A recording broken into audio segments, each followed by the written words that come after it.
Welcome to a hello. Yes, even sorry, jumped the gun there even a second there. But anyway, welcome to the Irish Abroad show for yet another Thursday evening with myself, Jared Browne. No Paul Tierney, no Paul Neal, they're both occupied this evening. So it's the old reliable Gary Spain with me this evening. I think it's the first time since last October you joined me, Gary. But you're fresh from a lovely trip over to the Middle East where you got to witness the Club World Cup. Yeah, it was great. A nice week in the sun in Abu Dhabi, and I got to see the last five games in the Club World Cup as well, which was pretty entertaining. Great atmosphere, particularly the Brazilian fans. They always, the South Americans always take this competition so seriously, and they travelled in massive numbers, including a big Dublin contingent supporting Palmeiras. But which game would appeal more to you now that you would prefer to kind of get in and you take away from the week, the World Cup final, or Treaty United kicking off another season again tomorrow night? I know Treaty United's always the priority, so I'll be in Wexford tomorrow night, and that's a massive game. It's great to have our season back, and really looking forward to it. Just maybe quickly, we might just touch on that as well before maybe we dive into the show. I'm obviously going to be the showgrounds as well on Saturday night for the meeting of Sligo versus Bowes. An unusual situation as a spectator this time around, but I'm really looking forward to it. It should be a good game. Two teams who will reflect, I think, relatively positively enough on last season. I know Bowes obviously missed out in Europe, strangely enough, not only just through the cup final, but failing to beat Sligo at the showgrounds. Obviously, like they always tend to be, but I think this season had more of a hit than any other previous seasons with players who lost during the off season. Whereas Sligo, I think, will be confident, obviously, they can build on European football the last two seasons and maybe be up there with the likes of St. Pat's challenging Shamrock Rovers for the title. But just in general, from a Treaty United point of view, probably exceeded a lot of people's expectations, including your own, by making the playoff last year. Probably get themselves too much of a catch up to do from the first leg against UCD before putting in a very game effort. What's the feeling and expectation around the Midwest for the 2022 season? Yeah, you see, well, in many ways, yeah, greatly exceeded expectation. I mean, Tommy had cobbled the squad together in a couple of days. The FAI had even to extend the deadline to allow Treaty to sign players because by the time they got into the league, it was, I think, it was that the deadline was already passed or something had it for signing players. Anyway, it was very much cobbled together squad and greatly exceeded expectations. The problem with that now is that even the Treaty have lost some key players, they have made some good signings as well. Now fans are probably expecting Treaty to compete, but the reality is it's still an amateur team, and we're surrounded by three full-time teams. Waterford have come down; they've invested significant money. Yeah. Cork had a massive budget last year and seriously underperformed. Again, they're full-time outfit, a massive budget. They have to be significantly better this season. Their fans just will not stand for last season, which was it was a total disaster for Cork. I mean, they have a budget, a Premier Division budget, and Galway with John Caulfield is going to be under a lot of pressure as well. Now they did look seriously impressive in the second half of last season. They just had given themselves too much to do to catch Shelbourne, but then they lost in the playoffs. I was amazed they lost the first time out to Bray. So I'm naming three teams there, and all of them are going to expect to win the division with the budgets they have for three full-time sides. And Bray have improved as well. I mean, they did well in the playoffs. They've got some good players, and with the merger with Cavan Teely, so they could be there or thereabouts. I think if we make the playoffs again, it would be an incredible achievement for Treaty. But of course, the pressure comes on having done so well last season. And even going down to Wexford tomorrow night, Wexford have signed some good players. Denny Corcoran is down there now, and it's the first time in a couple of years I think Wexford seem to have made an investment and are looking to improve as well. So it'll be a tough game. Yeah, I think a former colleague and good friend of the podcast and with the lads at Steadfed as well, Gary Kern, I think his friends as well, Conor Barry's gone down there to Wexford. So, like, they did show in glimpses last season, one-off results, that they can kind of get that bit of consistency. You look at someone like Athlone, who started like a steam train last season and then really faded away and would have been disappointed not to make the playoffs. I'm not really sure how this season is going to go for them. And then, as you mentioned, with the Cavan Teely Bray emergence, Bray will kind of feel that they've probably underperformed the last kind of couple of years since they came down from the from the Premier Division. I suppose you could also technically say as well that there's no actual Dublin team in the First Division this year, considering the Premier Division is so stacked. But we'll move on anyway to what we're here for. But like, it does promise to be a great couple of months ahead, right up to next November with drama, as always, on Friday and Saturday nights. But we'll kick off our weekly roundup with the Premier League. Of course, we are also going live here on this Thursday evening, so if you want to take a break from watching a bit of Conference League and Europa League, or even just have us on the background or want to throw in the comments, fire away and we'll try our damnest and our best to get through it.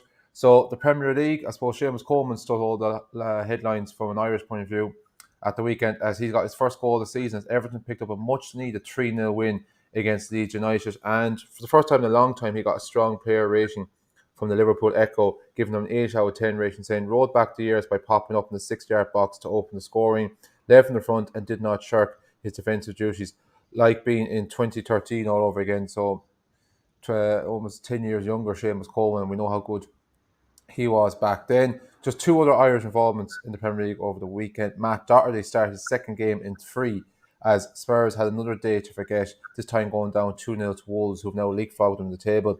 And Hotspur HQ did not hold back in giving Doherty a 3 out of 10 rating. Now, no one got a positive rating from a Spurs point of view from this publication. Just some quotes on him.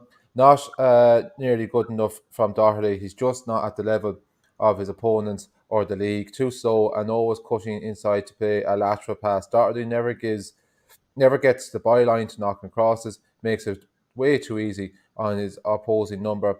Opposition must love it when Doherty's name is on the team's bird sheet. So quite a harsh, and like I said, really not holding back there. And then just the last other Irish involvement from the weekend was thankfully a winning involvement. Shane Duffy was a late substitute, though. It was in the 89th minute in Brighton's 2-0 win against Watford on Saturday. That's his first Premier League appearance since the 2nd of January. At the time, it extended Brighton's unbeaten run to 7 games. It was only their 4th defeat. They've only suffered 4 defeats this season, but that's now gone up to 5 after their unbeaten run was ended by Manchester United on Tuesday night at Old Trafford in a game in which Duffy didn't feature, or Evan Ferguson, who's been on the bench for the past number of weeks, also didn't get on for his maiden Premier League appearance, despite a couple of appearances off the bench in the FA Cup. So, Gary, I suppose really there's only one place to start there, and that's Seamus Coleman. Great to see him on the score sheet, great to see such a positive contribution, and I'm sure, obviously, if Paul is watching this as well, just to put the ice on the cake, a massive, massive win for Everton.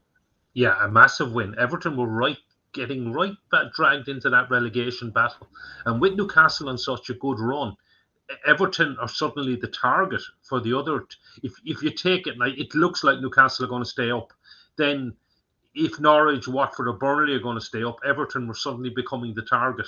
So to actually win, to actually beat Leeds was massive for Everton. And for Seamus to score a goal and get such a good rating, it's great to see. And what a player. He's been such a player for us for so many years, and it's great to see him come back to form again and grab a goal. He's still going to be a crucial player for us going forward. Yeah, I didn't actually see this game, or I didn't really kind of see much of the highlights, so I'm just trying to get my notes sorted here. Just bear with me a second.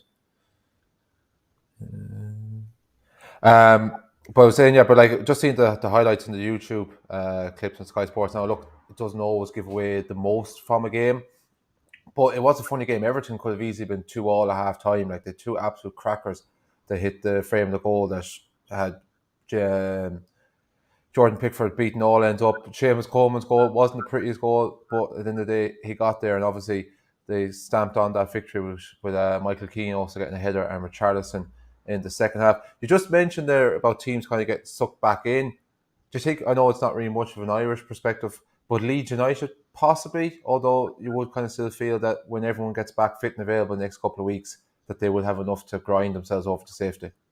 Yeah, well, Leeds, they may not have any Irish players, but they have a massive support over here. And I don't think they're out of the woods yet. Another team I think could get sucked back into it are Brentford, who are they're just in bad form. Again, not much interest maybe from an Irish perspective, but they've been in rotten form lately. And they're another team that could get sucked into it. You can even look up to the likes of Aston Villa, who had been on a bad run, but you kind of think the gap suddenly becomes too large for teams like that. But Yeah, I mean, Everton are not out of the woods yet either, but that's a massive win.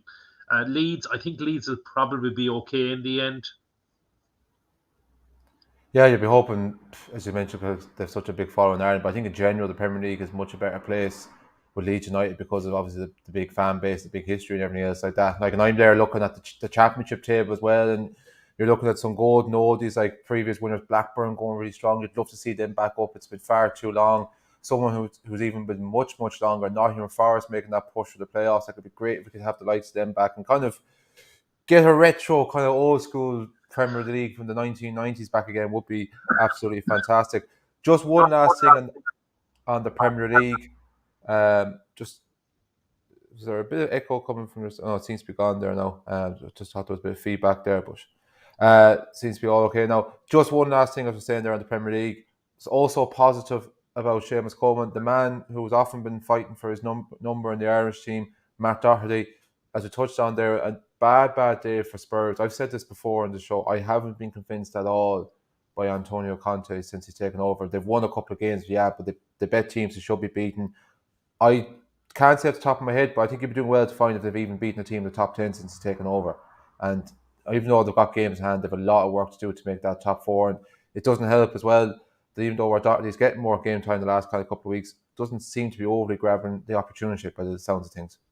No, it doesn't. It doesn't sound like he's playing well. But look, things don't sound good at Tottenham.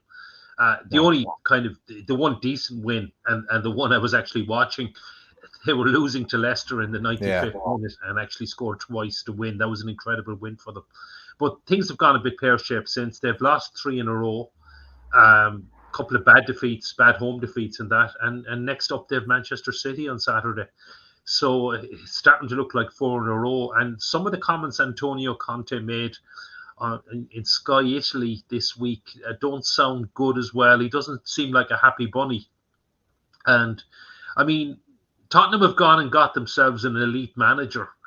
And you just wonder, will they be able to, is he going to hang around? And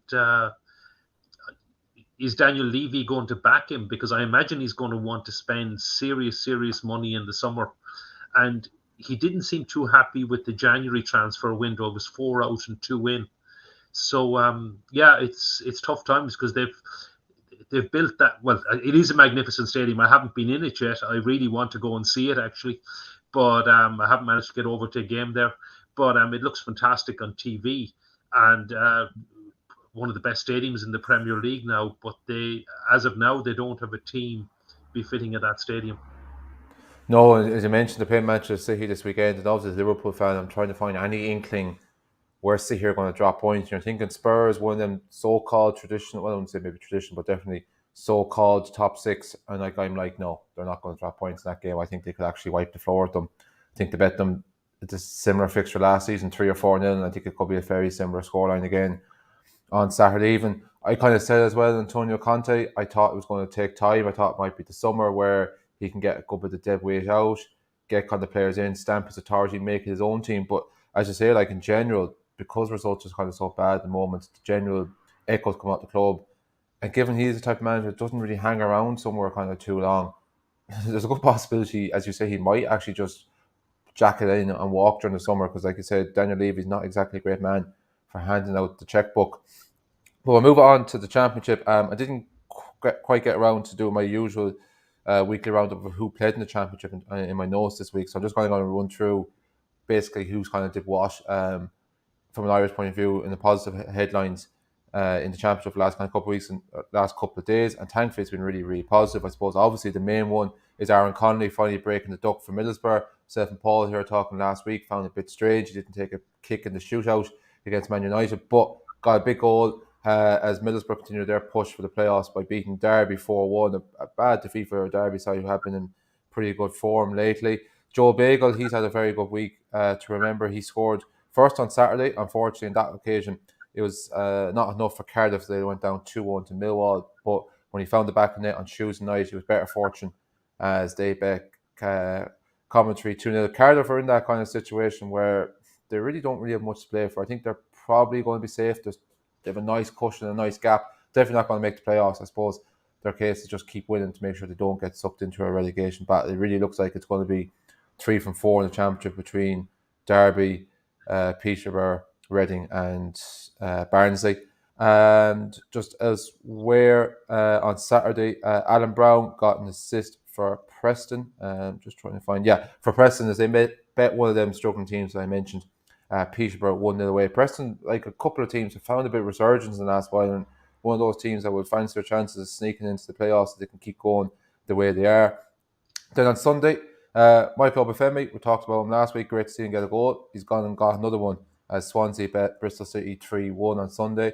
That goal was assisted by fellow Irishman Cyrus Christie, who also got the score sheet as well. And we'll talk about that in a few minutes, Gary, how he's really hit the ground running there since joining on loan from Fulham. And then, it's just as I mentioned as well, on midweek action, wasn't much in the way of goals from the 3 games. In fact, the commentary Cardiff game was the only one that had goals, and as we mentioned, Joel Bagel scored there. So a lot to get through. Where do you kind of want to start? Joel Bagel, Michael Obafemi, Cyrus Christie, but probably Aaron Connolly is the one that everyone's going to be looking out for the most and seeing how he's doing. And like I said, he's got that goal. Let's now hope the water flow or the waterworks open, as such you could say. Yeah, no, Aaron Connolly's the one that stood out for me. I was absolutely delighted he got the goal.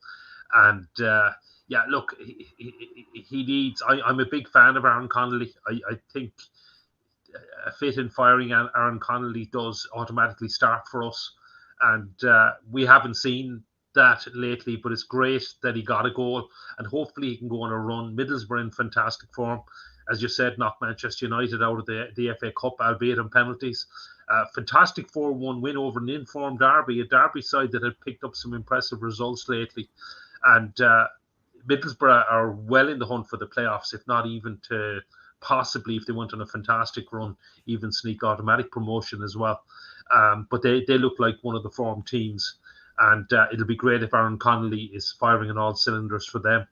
And great with a view to, well, not just the friendlies next month with the Nations League games in June. It would be really great to have Aaron Connolly firing. Great to see Michael Obafemi grab a couple of goals as well. It's nice to see him coming back to form. He's still a very, very young player, so there's still plenty of time for him. And he's one of the few, he's a natural goal scorer. I think now we've said before he needs to play as part of a 2 up front, which is not really the way we play. But he is a natural goal scorer. He has scored some goals at big places when he was with Southampton. I mean, I think he scored at Stamford Bridge. He scored at Old Trafford. I think he scored at the Emirates. Certainly scored against a number of the big teams when and that's probably a good sign for the striker. Now, he didn't actually score too many against the small teams, but it shows he is well capable of doing it in big games against big teams. So still some hope there for the future. As I said, he's still a young player. Joel Bagel is something who hasn't really been on my radar, so I can't really comment. It's great for Cardiff that they are, as you say, probably safe enough now from relegation. There is a big gap. It probably will be 3 from those 4 at the bottom. I think it's 10 or 11 points. I know Peterborough drew at Reading, was it last night? But it's hard to see. It's certainly very hard to see 2 of the 4 chase down the teams on 33, 34 points, whatever they're on. So, Cardiff et al. Should be fine. But, and great for Cyrus Christie. Getting a bit of a resurgence, having moved on loan from Fulham, and you can never deny his commitment to the cause. Probably a bit unfortunate that he's got Seamus Coleman and Matt Doherty in front of him. And if I could mention another right back, actually, I didn't see this game, but I saw Millwall beat QPR 2-0. They've hit a bit of form as well. Mark from Derby. A tackle from Denny McNamara, which was, let's say, when he tackles you, you stay tackled. And it was good to see Millwall tweeted it out. And it's good to see he's in form as well, and we've lots of competition for that right back spot at the moment, or right wing back. Yeah, Dan McNamara's really kind of gone under the radar with Millwall. He's been playing pretty much week in, week out. Always kind of gets a solid, kind of consistent rating. And I said, he's been there now in around the first team for the last kind of 2 or 3 years. And even Alex Pearce, he's come back into the fold the last while. I definitely don't think he's someone who's going to feature. And Stephen Kenny's radar when it comes to naming the squad in a couple of weeks' time. But I think just even from an own personal point of view, it's good to see that he's getting back in, kind of getting game time. He's maybe not just letting his career dwindle out on the bench, or getting kind of paychecks. He's getting involved in the thick of things, which is very good to see. And as I mentioned with Cyrus Christie as well, like he's just hit the ground running. I remember when I was reading up on player ratings when he first went to Swansea, straight away he was getting like the star man ratings from local papers, local publications. And like I said, now he's having massive contributions as well in terms of goal, whether it's assist or finding the back of net himself in the last kind of couple of weeks, which is really encouraging. So we'll move on to League One. So nice bit to get through from the weekend. Will Keane remarked his return from injury by scoring a penalty as Wigan picked up their first win in 3 weeks by beating Charlton 2-1 at home. Ironically as well, it's the first time they've won since he picked up that injury at the end of January against Cheltenham away. So just kind of shows how big of an impact player he is for them. Gavin Bazunu kept a clean sheet in Portsmouth's 4-0 win over Doncaster at Fratton Park, but the day belongs to his fellow Irish teammate Aidan O'Brien as he scored his first goal for Pompey only a minute after entering the field. And then to complete the Irish little triangle, Ronan Curtis actually provided the assist for that goal. Anthony O'Connor got an assist in Morecambe's 1-1 draw at home to Gillingham. And finally then from the weekend, Anthony Scully, who's been the king of assists the last couple of weeks, because there's now 3 in a row for him as Lincoln drew 1-1 at home against Wycombe. And then just finally one more bit of news from midweek, and it goes back to Wigan as well, and this time it's James McClean. He was on the score sheet. I think he even actually got an assist as well as they bet Crewe 2-0. So after a bit of a mini blip, the Lashicks are back firing, Gary, and I'm one of them that do firmly believe to be back in the Championship next season. Do you think the same? I do think so. It's starting. It's very congested in that League One, but it's starting to look like Rotherham have gone on a really good run and a fantastic Irish contingent there. And they've still got a gap. I think it's still about 6 points clear of Wigan. But Wigan have some games in hand as well. It is starting to look like those two are going to take the automatic spots. I think they meet actually tomorrow night. Massive game that'll be. But it does look like the two of them, they're the two form teams really. Where Wigan have kind of come back into form. Rotherham have been on a great run. And they'd won quite a few on the bounce. So it's not looking good for those, and certainly from an Irish perspective, it would be good to see the two of them come up. Sunderland are the exact opposite; they're going in the other direction, and they're really struggling at the moment. And it looks like Roy Keane turned that job down. And but the likes of MK Dons have found a bit of form, and there's still plenty of time for. There's a few teams could still. Grab a playoff place there. There's a lot up for grabs. Oxford are doing reasonably well. Again, the heavy Irish involvement there. So, and can't write all Portsmouth. Gavin Bazunu, look, I'm a big fan, but he's just unbelievable. He can't be playing at that level next season. No, I definitely don't think he will be. I think he'll definitely be, hopefully, at least at the Championship level next season. As you mentioned, League One is just bonkersly congested at the moment. I think it's not really going to start sorting itself out until a lot more than games in hand that got called off back in December because of COVID. And as you said, like if you've teams at the top that like are kind of quite close to each other, but then you look and say like some teams with games in hand. As you mentioned, like the situation there with Wigan, Rotherham, and Sunderland. Sunderland at the moment can't buy a win. The only thing is I wouldn't write them off coming back with a proper patch tree now and then the season, because they hit the ground running very, very fast. Then they hit a wall in around October, came back again before Christmas. So the same might kind of happen again, and maybe get that new manager bounce, even though it won't be under Roy Keane. Just to wrap up then on England, just 2 bits of news from League Two. Conor Wilkinson found the target from 12 yards with 5 minutes remaining on the clock as Walsall bet Tranmere 1-0, and Conor Grant got an assist in Rochdale's 6-goal thriller with Harrogate drawing 3-3.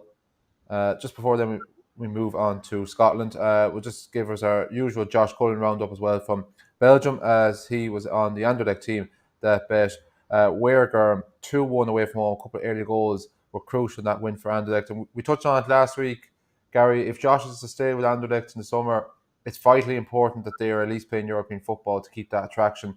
They're looking good for it at the moment after a shaky start to the season where they were very consistent in terms of drawing, where now they're finally starting to turn them 1 point into 3 points. Yeah, they are, and I think what are they, 4th or something now on the table? Yeah. They're around the top 4 normally, and I mean traditionally they're well, there's three big traditional teams in Belgium, and they're certainly one of them, along with Standard and Club Brugge.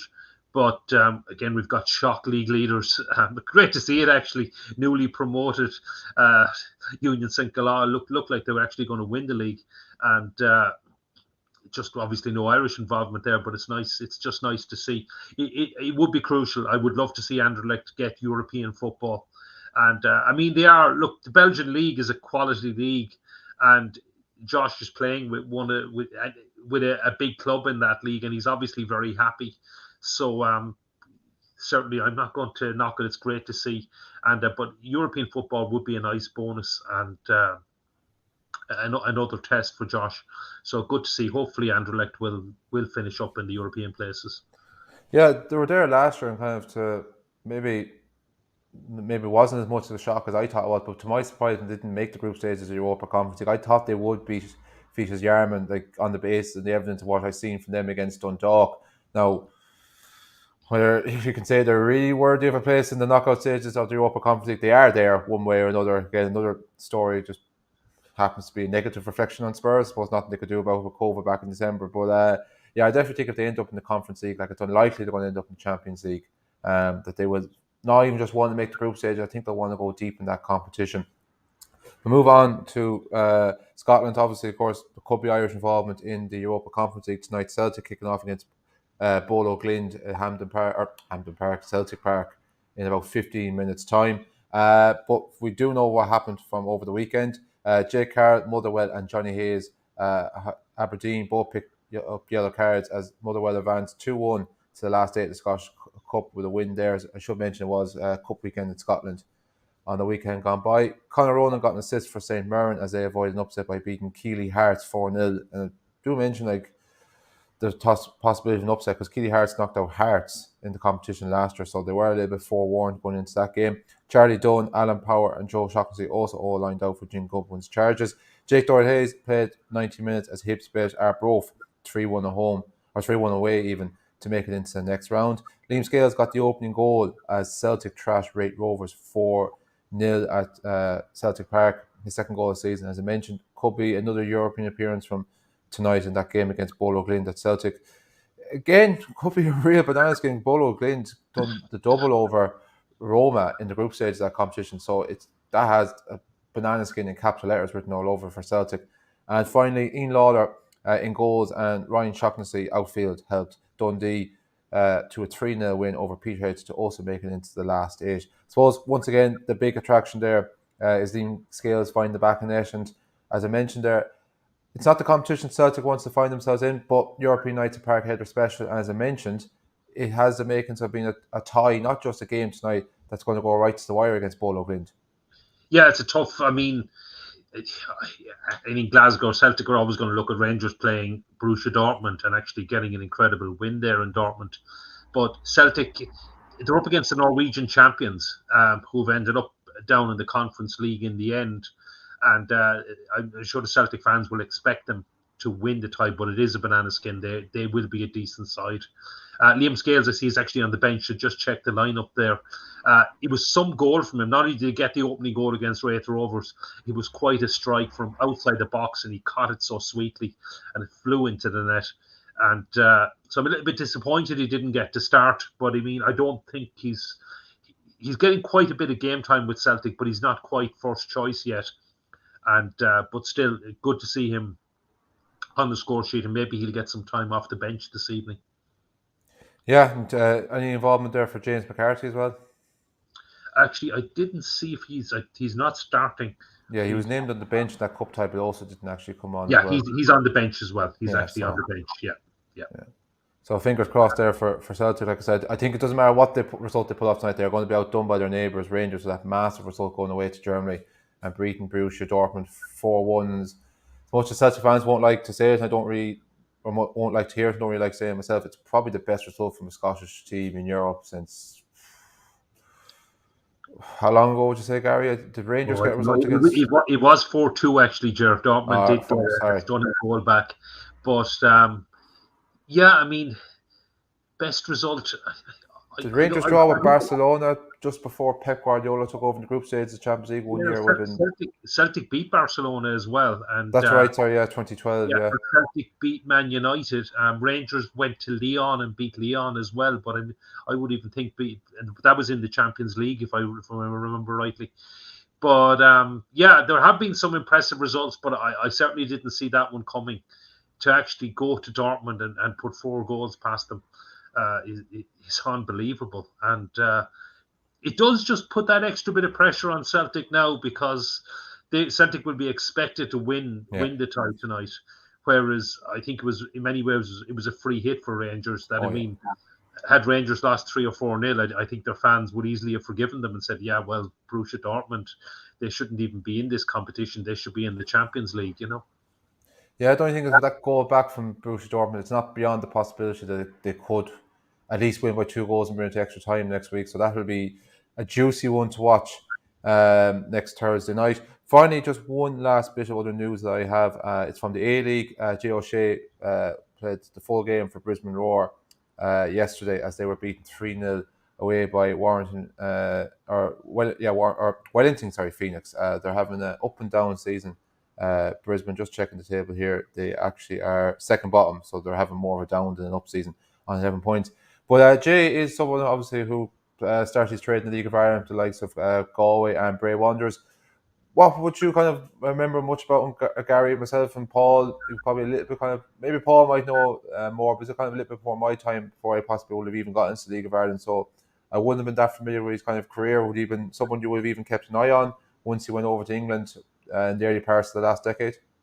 Yeah, I mean, he was a very talented, lovely little tricky, lovely skillful winger with Galway's. I remember in particular, and a class player. I did keep an eye on him in England quite a bit, particularly with Colchester. To be honest, I haven't kept an eye since he's moved to the down under to the A-League, but great to see him on the score sheet, and I certainly wish him all the best. He was a lovely player with Galway. Yeah, and it's there, I think, 2-3 years now. I think he was actually on the last ever Berry team as well, or it was very, very close in it around. He was with Berry around that time anyway, before obviously their unfortunate disbandment in August 2019. But that's pretty much it for this week, Gary. We're getting close to 8 o'clock, so I'm sure you'll want to tip off and watch some of Europa League or Europa Conference football this evening, no more than myself. But thanks very much for holding the state and joining in tonight, which obviously the 2 Pauls being caught up with other activities this evening. And thanks very much to everyone who watched as well and got your comments in there as well. It's much appreciated. And Gary, enjoy tomorrow evening's game and enjoy the start of another League of Ireland season. Yeah. And enjoy Sligo. I will do my best. Cheers. Thank you.